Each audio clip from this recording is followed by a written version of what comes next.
Hi hello welcome to my channel. మా channel name వచ్చేసి దేవి the blogger. ఏం చేస్తున్నారండి? బాగున్నారు అందరూనే? మేము కూడా చాలా బాగున్నాం.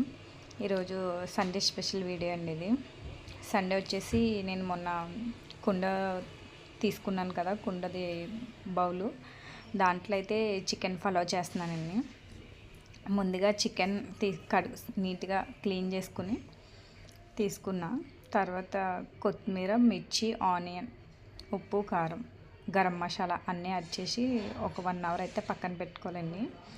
ఈ మసాలా ప్రిపేర్ అయితే చికెన్ కర్రీకి, గ్రేవీ కర్రీకి అయితే మసాలా ప్రిపేర్ చేస్తున్నానండి. ఏం లేదు, జీడిపప్పు, అల్లం వెల్లుల్లి, మిర్చి, కొంచెం పచ్చి కొబ్బరి వేసి పేస్ట్ చేసి పెట్టానండి. ఇంకా చికెన్ ఫ్రైలోకి వచ్చేసి కొన్ని ఆనియన్స్ అయితే ఫ్రై చేసుకున్నా. చికెన్ కూడా మంచిగా మగ్గనిచ్చిన తర్వాత నేను ఆడిపెట్టుకున్న పేస్ట్ అయితే వేసుకున్నా. దాని తర్వాత గరం మసాలా, ఉప్పు, కారం వేసిన. ఇంకొంచెం వాటర్ అయితే యాడ్ చేసుకున్నాను. ఫైనల్గా కొత్తిమీర, పుదీనా వేసి స్టవ్ బంద్ చేసుకున్నాను.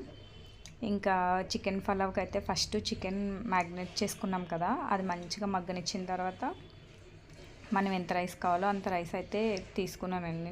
నేనైతే 2 గ్లాసెస్ చేసిన. దాని తగ్గ వాటర్ అయితే వేసిన. ఒక గ్లాస్కి గ్లాసున్నర వాటర్ అయితే యాడ్ చేసుకున్నా. చికెన్ పలావ్ కూడా రెడీ అయిపోయింది. ఈరోజు మా Sunday special chicken gravy curry, chicken pulao, white rice, raita.